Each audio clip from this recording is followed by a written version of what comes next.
2007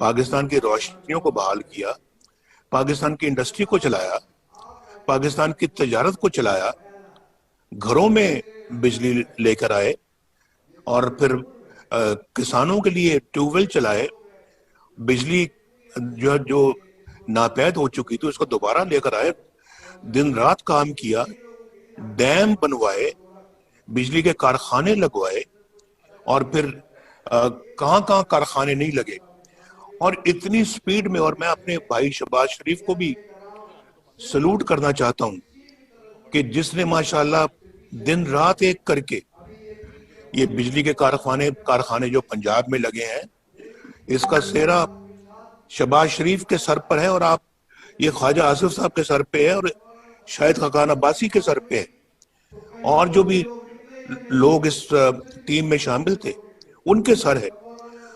آپ جانتے ہیں، یہاں بیٹھے ہوئے ہیں ڈار صاحب میرے ساتھ یہ بیٹھے ہوئے ہیں، ڈار صاحب ماشاءاللہ ان کے سر پہ ہے، انہوں نے اس کے لیے وسائل مہیا کیے.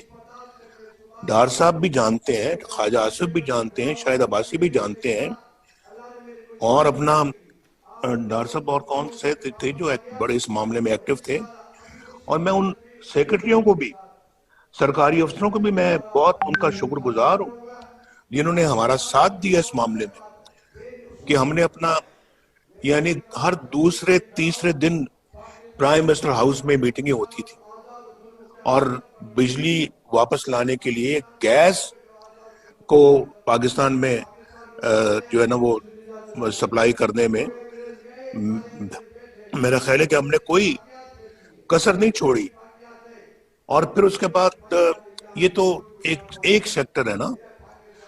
آپ دیکھ لیں آج موٹر ویز پاکستان یعنی اسلام آباد سے پشاور سے لے کے کراچی تک صرف ایک بیچ میں حصہ رہ گیا ہے جو کہ اپنا ہے وہاں سے سکھر سے لے کے حیدرآباد تک، جو ابھی رہ گیا ہے وہ بھی شاید رہ گیا کہ ہمیں ٹرم ہی نہیں کسی نے پوری کرنے دی.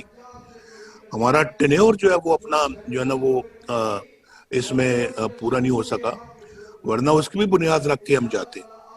تو آج جگہ جگہ پاکستان پہ آپ کو ہائی ویز، موٹر ویز نظر آتی ہیں، اور لوگ کتنے مستفید ہو رہے ہیں.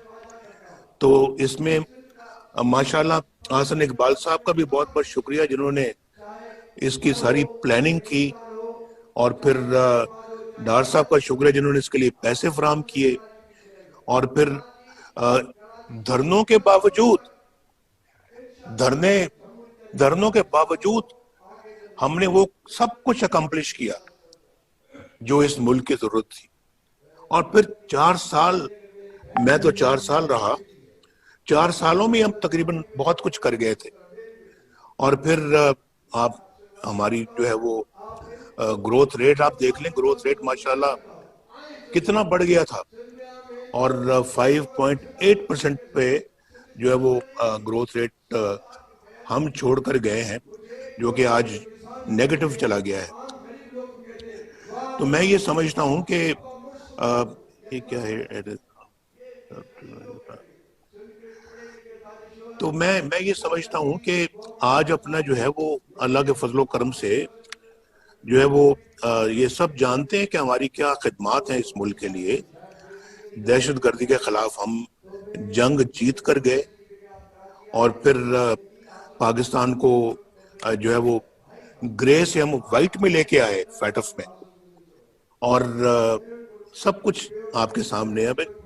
گنوانے کی کیا ضرورت ہے مجھے، لیکن آج ہزارہ موٹر وے بھی دیکھ لیں، سیالکوٹ لاہور موٹر وے بھی دیکھ لیں، آپ اپنا لاہور ملتان موٹر وے بھی دیکھ لیں، ملتان سکر موٹر وے بھی دیکھ لیں، حیدرآباد کراچی موٹر وے بھی دیکھ لیں.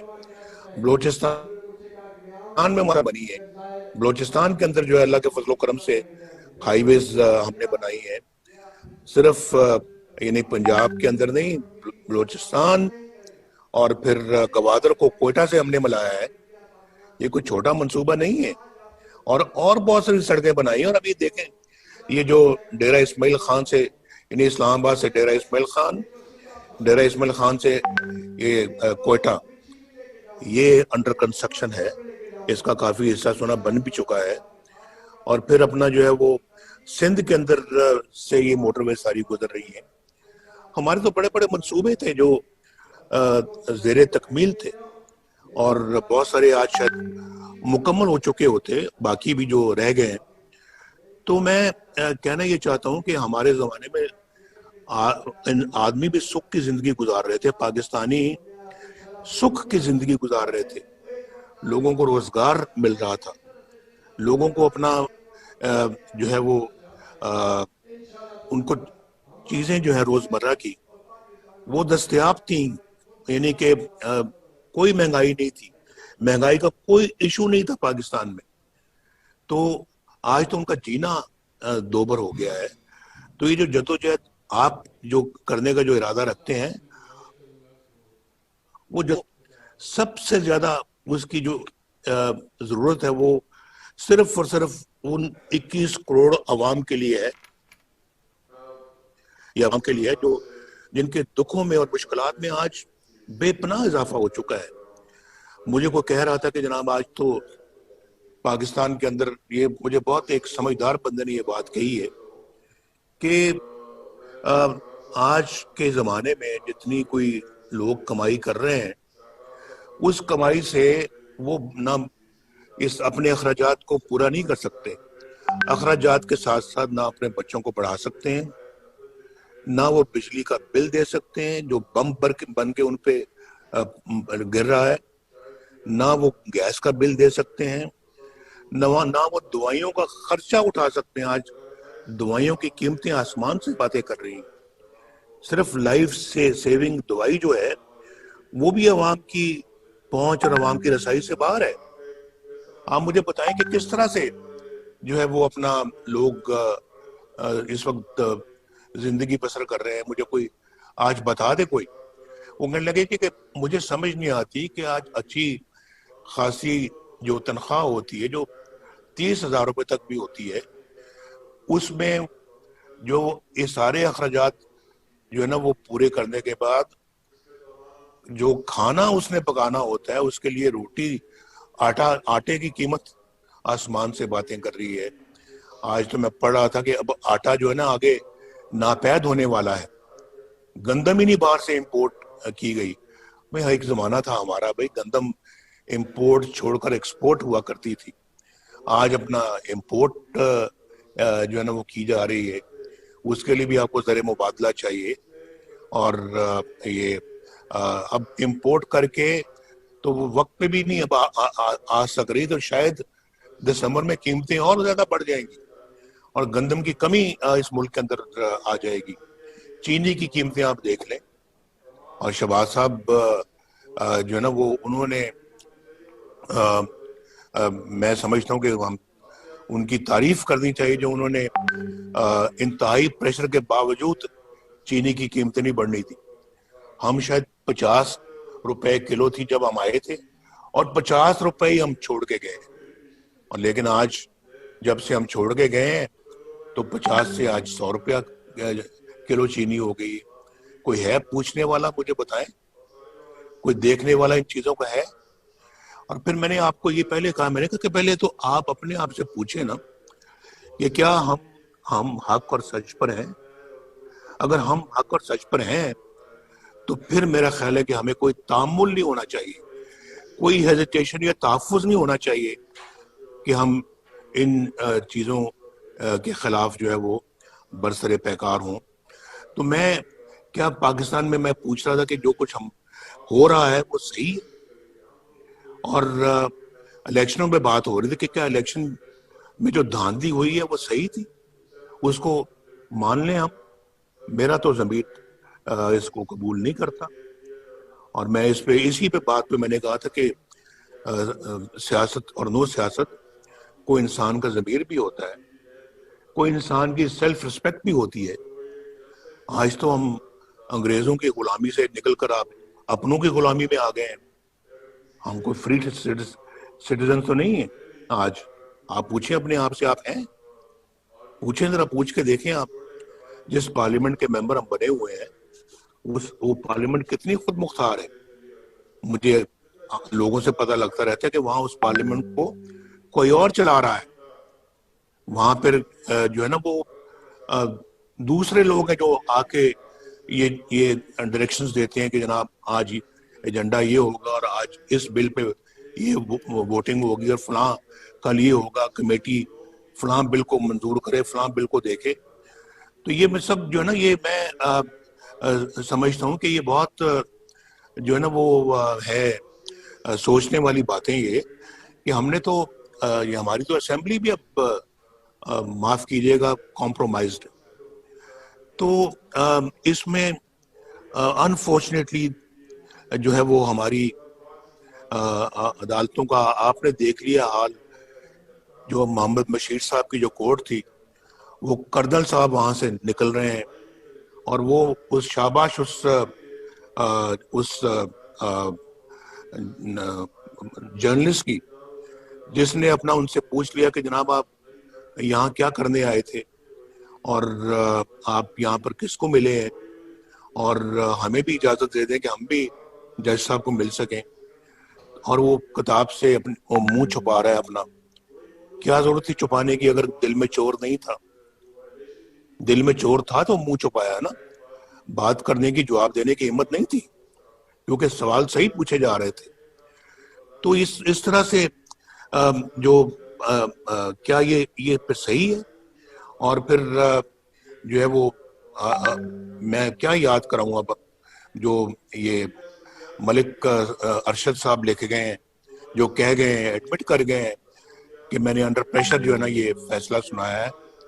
اور وہ فیصلہ تو اپنی جگہ پہ ابھی اس جج کو تو فارغ کر دیا ہے، وہ ڈسمس ہو گیا ہے، فیصلہ برقرار ہے، الٹی گنگا بہ رہی. اور اسی فیصلے پہ میری بیل کا مسئلہ اٹکا ہوا ہے، اندازہ کیجئے آپ. اور میری بیل بھی اسی یعنی کہ جو جج ڈسمس ہو گیا ہے، جس کے بارے میں سینئر جوڈیشری نے یہ کہا تھا کہ ہمارے سر شرم سے جھک گئے ہیں اس بندے کا جو کردار ہے. تو اسی بندے کا فیصلہ قائم ہے، لیکن وہ بندہ جا چکا ہے کیونکہ اس کو سزا ہو گئی ہے اور فیصلہ ہمارے سر پہ ابھی تک لٹک رہا ہے. تو میں آپ سے یہ کہنا چاہتا ہوں کہ یہ عوام کو مہنگائی سے جو کچل دیا ہے، کیا یہ صحیح ہے؟ اور اس کے بعد یہ میں اس معاملے میں بالکل جو ہے وہ یہ رائے رکھتا ہوں کہ سابقہ جو آپ کی اپنا جو ڈی جی آئی سے ہی تھے ظہیر الاسلام صاحب، انہوں نے کیا کیا آپ کو تو معلوم ہی اچھی طرح سے کہ انہوں نے جناب کہا کہ جی نواز شریف صاحب آپ استعفیٰ دے دیں، پیغام بھیجا اور آپ گھر چلے جائیں. اور یہ دھرنوں کے دوران کی بات ہے، دھرنوں کی اس پیریڈ کی بات ہے کہ جی I should step down and go home. تو یہ مجھے بتائیں یہ صحیح ہے؟ مجھے آ کے یہ پیغام ملتا ہے in the middle of the night. تو اور ساتھ میں یہ بھی کہ جی اگر آپ نہیں کریں گے تو پھر نتائج بھگتنے پڑیں گے، ماشاءاللہ بھی لگ جائے گا. تو میں نے کہا کہ اچھا بھی جو ہونا ہے وہ ہو جائے، آپ نے جو کرنا ہے وہ کر لیں، لیکن میں وہ اس طرح سے سٹیپ ڈاؤن کرنے والا نہیں ہوں، میں استعفیٰ نہیں دوں گا. تو مجھے آپ بتائیے، ذرا سوچے کہ پھر یہ کیا یہ سب صحیح؟ اور پھر اس معاملے میں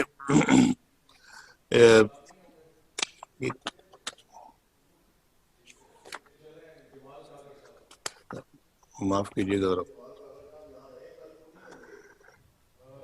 دوسرا یہ دیکھیں کہ یہاں پہ بیان دیا جاتا ہے کہ جرنیل فوج کا سیاست میں کوئی کردار نہیں ہے اور فوج جو ہے وہ سیاست میں کوئی حصہ نہیں لیتی، تو کوئی مداخلت نہیں کرتی. تو پھر مولانا غفور حیدری صاحب نے جو کہا کہ مجھے جنرل باجوہ نے بلایا، چیف آف آرمی سٹاف نے مجھے بلایا اور مجھے کہا کہ جی آپ یہ دھرنا بند کریں، ہم جو نواز شریف کے خلاف کر رہے ہیں آپ اس کے مداخلت نہ کریں۔ پھر یہ تو کون سی سیاست رہے گی جس میں آپ مداخلت نہیں کر رہے؟ اور آپ کیوں نواز شریف کے خلاف کوئی ایکشن لے رہے ہیں یا کوئی کاروائی کر رہے ہیں؟ ذرا مجھے پتہ لگنا چاہیے اس بات کا۔ تو کیوں کر رہے ہیں؟ آپ کا تو یہ کام ہی نہیں ہے، آپ کا تو یہ پیشہ ہی نہیں ہے۔ تو آپ یعنی کہ کیوں آپ نے پھر یہ بات ان سے کہی؟ اور اگر آپ نے نہیں کہی تو پھر آپ نے کیا اس کی کوئی کانٹرڈکشن دی ہے؟ آپ نے بتایا کہ آپ نے نہیں کہی، تو یہ پتہ لگنا چاہیے نا کہ دوسری طرف آپ کہتے ہیں جی کہ ہم سیاست میں مداخلت نہیں کرتے، اور پھر آپ دوسری سیاست میں کیا ابھی میں ججز کی بات کر رہا تھا، یہ جسٹس صدیقی صاحب نے، شوکت صدیقی صاحب نے انہوں نے جناب جو بھری محفل میں کہا ہے اور بار کے فنکشن میں کہا ہے کہ، اور حلف لے کے کہا ہے کہ میرے پاس D G I S I آئے تھے اور D G I S I نے مجھے آ کے کہا کہ نواز شریف اور ان کی بیٹی مریم نواز شریف کو آپ رہا نہیں کریں گے، کیونکہ اگر آپ نے ایسا کر دیا تو ہماری تو پھر 2 سال کی محنت ضائع ہو جائے گی۔ یہ لکھا ہوا ہے انہوں نے اپنی پٹیشن میں جو سپریم کورٹ میں انہوں نے بھیجی ہے، میں نے اپنی آنکھوں سے پڑھی، اور یہ میں نے اپنی آنکھوں سے کوٹ لکھپت جیل کے اندر اس کو اچھی طرح سے پڑھا تھا، ریکارڈ کر لیا تھا، لیکن بات آج تک نہیں ہوئی۔ بات کرنے کا موقع اب مل رہا ہے، تو ہم نے بھی بڑا صبر کیا ہے، ہم نے بہت جو ہے نا وہ یہ وقت صبر شکر کے ساتھ گزارا ہے، لیکن پھر بات کرنے کا ایک وقت آتا ہے بھائی، اور پھر جو ہے نا وہ ایک وقت آتا ہے جب ایک ٹرننگ پوائنٹ آتا ہے، پھر تو وہ ٹرننگ پوائنٹ اب آیا ہے، تو اب میں سمجھتا ہوں کہ یہ ناقابل قبول چیزیں ہیں۔ آپ مجھے بتائیں کون سی 2 سال کی محنت ہے جو آپ نے کی تھی نواز شریف کے خلاف، جو آپ نے کہا کہ ہماری 2 سال کی محنت ضائع ہو جائے گی اگر نواز شریف کو اور مریم کو چھوڑ دیا۔ الیکشن سے پہلے مجھے بھی اندر کر دیا، مریم کو بھی اندر کر دیا، الیکشن میں دھاندلی کر دی۔ یہ سب کچھ کون کر رہا تھا؟ ابھی تو شاید خاقان عباسی صاحب کی گورنمنٹ ختم ہوئی تھی، کیئر ٹیکر گورنمنٹ تھی، کیئر ٹیکر گورنمنٹ کر رہی تھی یا کیئر ٹیکر گورنمنٹ کے پیچھے کوئی اور کر رہا تھا؟ میں پہلے بھی کہہ چکا ہوں کہ میں نے کہا یہ ان سب چیزوں کا ایک دن حساب دینا پڑے گا، اور وہ دن آئے گا، وہ زیادہ دور بھی نہیں ہے، دینا پڑے گا حساب۔ اور ہم اپنا جو ہے وہ ایک غلام بن کے جو ہے نا اپنے ملک میں اب نہیں رہ سکتے، اور میں غلام بن کے رہنے کا میں قائل نہیں ہوں۔ انشاءاللہ رہوں گا ایک پاکستانی بن کے، قابل فخر پاکستانی بن کے، انشاءاللہ میں اس طرح سے زندگی گزاروں گا۔ غلامی مجھے قبول نہیں ہے، اور آپ دیکھیں گے انشاءاللہ۔ تو اگر یہ سب کچھ صحیح ہے، ہمیں جو ہے نا وہ آرام سے چپ کر کے اپنے گھروں میں بیٹھنا چاہیے۔ ہمیں پھر پاکستان کے عوام کی خدمت تو دور کی بات ہے، اس کا نام لینا بھی چھوڑ دینا چاہیے۔ لیکن اگر یہ سب چیزیں صحیح نہیں ہیں، اور ہمارا نہ ذہن، نہ دل، نہ ضمیر اس کو قبول کرتا ہے، تو پھر تو اس کے خلاف اٹھنا ہوگا، اور میں تو اس کے خلاف اٹھنے کا فیصلہ کر چکا ہوں، اور میں نے بالکل دو ٹوک فیصلہ کیا ہے کہ اب یہ جو ذلت کی زندگی کم از کم ہم نہیں جی سکتے، اور انشاءاللہ عزت کی زندگی جئیں گے انشاءاللہ۔ اللہ تعالیٰ ہمیں عزت کی زندگی انشاءاللہ جینے کی توفیق دے گا، اور وہ ان ایٹراسٹیز کے خلاف، ان بروٹیلٹیز کے خلاف، اس ظلم و تشدد اور ٹرینی کے خلاف ہم اپنا جو ہے اٹھ کھڑے ہوں. اور یہ میرا خیال ہے کہ اگر ہم اٹھ کھڑے ہوں گے اس ملک کی تقدیر بدل جائے گی، اس قوم کی تقدیر بدل جائے گی. یہ قوم آج مشکلات کا شکار اسی لیے ہے، اس ظلم و ٹرینی کا شکار اسی لیے ہے، مہنگائی کا شکار اسی لیے ہے، بے روزگاری کا شکار اسی لیے ہے کہ ہم اپنا جو ہے وہ اپنے ان فیصلوں کے خلاف کھڑے نہیں ہوتے، اور پھر کوئی اور اس طرح کے فیصلے کرتا اور ہم ظلم، تشدد اور جو ہے نا وہ ان زیادتیوں کے اور ظلم کے سامنے جو ہے وہ کھڑے نہیں ہوتے. تو اگر آج اس قوم نے کھڑے ہونے کا فیصلہ کر لیا تو آپ یہ کہیں نوٹ کر لیں میری بات کہ انشاءاللہ تعالی تبدیلی سالوں میں نہیں، چند مہینوں میں اور چند ہفتوں میں انشاءاللہ اس ملک کے اندر آئے گی، اور ضرور آئے گی. یہ اپنا جو ہے وہ اس بندے کو لے آئے ہیں سلیکٹڈ وزیر اعظم کو، تو سلیکٹڈ وزیر اعظم جو ہے وہ حق تو آپ کا تھا، لے اس کو آئے ہیں، نااہل آدمی ہے، آتا جاتا کچھ نہیں ہے، پاگل ہے، اور اس کو پتہ ہی نہیں ہے حکومت سازی، حکومت کرنا کس کو کہتے ہیں، حکومت چلانا کس کو کہتے ہیں. اور اس بندے کو تو کوئی اس شعور ہی نہیں ہے، تو خالی ہے اس کا ذہن. تو اس بندے کو لے آئے ہیں، اور اب پچھتا تو رہے ہوں گے کہ لائے بھی تو ہم کس بندے کو لے کے آئے ہیں، لیکن اب آپ لائیں، آپ ہی کو جواب دینا ہوگا. اس بندے کو آپ نے جو ہے نا مسلط کر دیا اس قوم کے سر پر، تو قصوروار تو سب سے بڑے آپ ہیں. تو یہ بندہ تو قصوروار ہے ہی ہے، لیکن اس سے بڑے قصوروار آپ ہیں، اور آپ کو یہ جواب دینا ہوگا، اور ہم جواب لیں گے، ہم ضرور لیں گے جواب.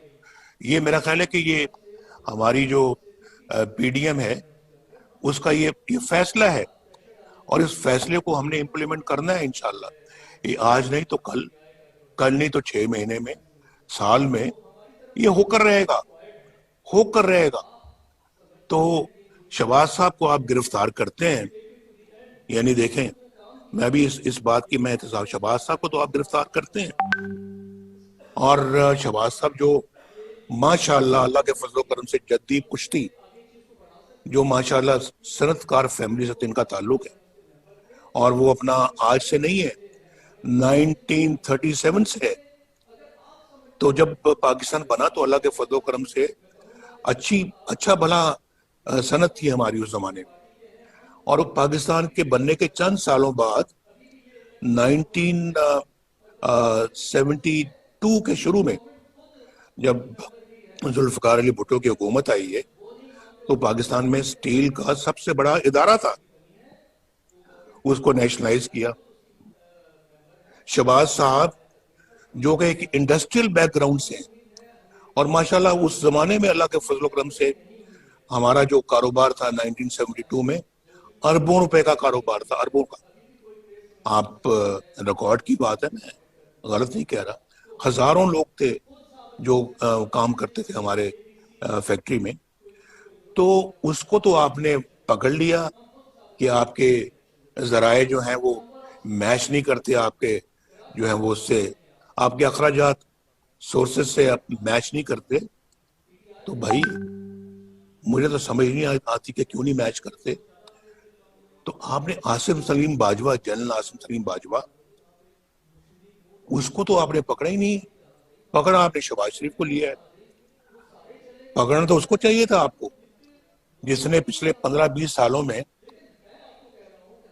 پتہ نہیں کہاں سے ریسورسز، کروڑوں روپے، اربوں روپے کے اثاثے بنا لیے ہیں آپ، اور وہ بھی ملک سے باہر بنائے ہیں آپ نے اثاثے. پکڑے گئے ہیں، اور اس پہ تو یہ وزیر اعظم جو سو کالڈ وزیر اعظم ہے، اس کا استعفیٰ بھی ایکسیپٹ کرنے کے لیے تیار نہیں ہے، اور اس کو کلین چٹ دے دیے، سرٹیفکیٹ دے دیا ہے، جیسے کہ انہوں نے عمران خان صاحب نے جو ہے وہ جو ثاقب نثار صاحب سے کلین چٹ حاصل کی تھی، اس کو بھی کلین چٹ دے دی. میں بنی گالا کی بات کروں، اور اس کو انہوں نے عاصم سلیم باجوہ کو کلین چٹ دی ہے کہ آپ جی بہت محترم ہیں، آپ تو بالکل صحیح ہیں، دیانتدار ہیں، بہت اچھے ہیں، لیں بیٹھیں، آپ نہیں باہر جا سکتے، آپ نہیں چھوڑ سکتے. اور شہباز صاحب کو پکڑ کے اندر کر دیا ہے. تو بھائی ان چیزوں کو ہم دیکھ رہے ہیں، روز روز دیکھ رہے ہیں. اور پھر ہم اپنا جو ہے اس کے باوجود جو ہے وہ جد و جہد نہیں کریں گے اس ساری ناانصافی کو، بے انصافیوں کو بدلنے میں، اس سارے زیادتی اور ظلم کو ختم کرنے میں، اس سارے جو ہے وہ ایسے نظام کو جو کہ اپنا ریموٹ کنٹرول کے ذریعے سے چلایا جا رہا ہو، اور جو کسی کی حق تلفی کر کے کسی اور کو بٹھایا گیا ہو، تو میں یہ سمجھتا ہوں کہ اس کے خلاف تو کھڑا ہونا، تو ہمیں تو ہمارا قرآن بھی یہی ہدایت کرتا ہے. اور پھر کہتا ہے کہ ایک دفعہ جب آپ باطل کے خلاف کھڑے ہو تو پھر پیچھا نہیں دکھانا، پھر پیچھا نہیں دکھانا. تو ہم انشاءاللہ پھر اب پیچھا نہیں دکھائیں گے. میں بالکل جو ہے وہ سمجھتا ہوں، لیکن کہ بعض حضرات شاید بہت وزن نہیں اٹھا سکتے، لیکن میرا یہ خیال ہے کہ اگر دل ذرا بڑا کر کے تھوڑا وقت اگر مشکل اگر آتی بھی ہے اس کو برداشت کر کے، تو اگر اپنا کردار اگر ادا کریں گے تو انشاءاللہ اس قوم کی تقدیر دنوں میں بدل جائے گی، ان سب مصیبتوں سے نجات مل جائے گی. اور یہ جو غلامی ہماری جو چل رہی ہے، یہ غلامی کا دور ختم ہو جائے گا، یہ غلامی ختم ہو جائے گی. یہ میں اللہ کے فضل و کرم سے دعوے سے کہتا ہوں. یہ بات صرف تھوڑا سا اپنے اندر حوصلہ ہم نے پیدا کرنا ہے، اپنے عزم کے اندر جو ہے وہ مضبوطی پیدا کرنی ہے، اور اگر ہم نے یہ کر لیا تو بہت جلدی انشاءاللہ حالات تبدیل ہو جائیں گے. میں چاہتا ہوں کہ آج اپنا جو ہے وہ کل آپ کی میٹنگ ہوئی ہے اپنا وہاں، میٹنگ کے حوالے سے اب اپنا جو ہے وہ، اور پھر جو فیصلے جو ہوئے ہیں ہمارے اے پی سی کے اندر، ان فیصلوں کو جو ہے وہ اب ہمیں عملی جامہ پہنانا چاہیے، اور ان فیصلوں کو امپلیمنٹ کرنا چاہیے ان لیٹر اینڈ اسپرٹ. اور ہمیں ہمارا اتحاد جو ہے اس میں اگر کچھ اگر ابھی اپنا کچھ اگر ایسی کوئی ہے اپنا جو کہ جن کو تھوڑا سا حوصلہ دینے کی ضرورت ہے، وہ ضرور دینا چاہیے. لیکن میرا مطلب کہ جو اس وقت پورے حوصلے اور اسپرٹ میں ہیں، ان کو انشاءاللہ آگے بڑھنا چاہیے. اور میں سمجھتا ہوں کہ اس کے لیے ہماری اپنی پارٹی کو بھی اپنا کردار خود بھی ادا کرنا چاہیے. ایک تو پی ڈی ایم کے پلیٹ فارم سے بھرپور کردار، ایک اپنے پلیٹ فارم سے بھرپور کردار. اور ماشاءاللہ ہم بھی اللہ تعالیٰ کے فضل و کرم سے اس قابل ہے کہ اپنا خود بھی کردار ادا کر سکتے ہیں، جو کہ انشاءاللہ جولی پی ڈی ایم کی جولی میں جائے گا. تو ایک تو یہ بات ہے، اس کے لیے ایک باقاعدہ میرا خیال ہے کہ اب ہمیں آج بیٹھ کر تو زیادہ سے زیادہ کل تک اپنا پروگرام جو ہے وہ ترتیب دے دینا چاہیے، یا اگر کوئی پروگرام آپ کے پاس اس وقت بن چکا ہوا تو آپ برائے کرم مجھے آگاہ کریں. اور کل آپ کی جو میٹنگ ہوئی اس میں جو فیصلے ہوئے ہیں وہ سب آپ کے سامنے لے کر آئیں. اور پھر آگے اب گلگت بلتستان کے انتخابات بھی آ رہے ہیں، اس میں بھی جو ہے نا وہ ہمیں اب بھرپور طریقے سے گلگت بلتستان کے الیکشنوں میں حصہ لینا چاہیے، اور وہاں ہر طرح سے ایسے کسی بھی ہتھکنڈوں کا دفاع کرنا چاہیے کہ جو خدا نخواستہ اس الیکشن کے اندر کوئی اپنا خدا نخواستہ کو ہاتھ دکھانے کا کوئی ارادہ رکھتا ہو تو اس کو ناکام کرنا چاہیے. تو تو میں ان باتوں کے بعد میں واپس مائک جو ہے میں آپ کو دوں گا، اور میں آپ کے ساتھ ہی یہاں پر موجود ہوں. آپ برائے کرم اب بتائیے کہ کس طرح سے آپ اپنا ہم ایک پی ڈی ایم کو اور پی ایم ایل این کو آگے آنے والے دنوں میں کیا آپ کا پلان ہے. اور میں انشاءاللہ آج بھی ہوں، اور انشاءاللہ ڈیلی بیسس پہ بھی میں اویلیبل ہوں. اور انشاءاللہ مجھے جو بھی اپنا آپ میری ڈیوٹی لگائیں گے یا مجھے اپنا کوئی فرض سونپیں گے، میں انشاءاللہ اس کو ادا کروں گا. اور